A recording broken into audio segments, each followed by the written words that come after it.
बाप और बेटे और रूहुल कुद्दस के नाम में आमीन। तू तो अरंड के पौधे की खातिर परेशान है, तो क्या मुझे अजीम शहर नैनवा की फिक्र ना हो। हमारे लिए आज की तिलावत यूनुस नबी की किताब उसका 4 बाब और उसकी पहली आयत से लेकर 11वीं आयत तक।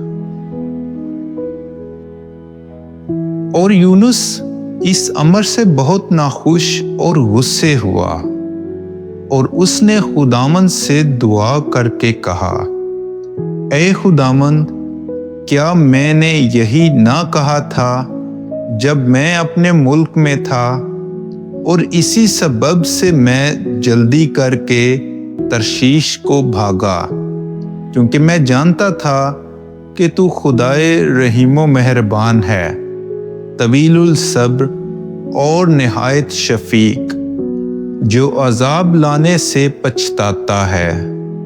अब ऐ खुदावंद, मुझसे मेरी जान ले ले, क्योंकि मेरे लिए मर जाना जिंदा रहने से बेहतर है।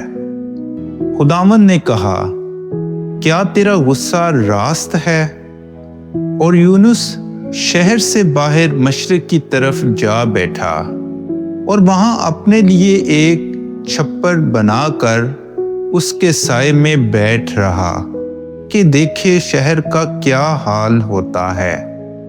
और खुदावंद खुदा ने अरंड उगाया और उसे यूनुस के ऊपर फैलाया, ताकि उसके सर पर साया हो और वो तकलीफ से बचे। और यूनुस उस अरंड के सबब से नहायत खुश हुआ।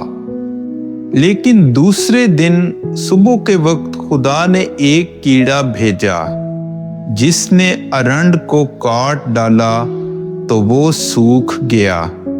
जब धूप चढ़ी तो खुदा ने मशरक से लू चलाई और धूप ने यूनुस के सर में असर किया और वो बेताब हो गया और अपने लिए मौत की आरजू की और कहा कि मेरे लिए मर जाना जिंदा रहने से बेहतर है।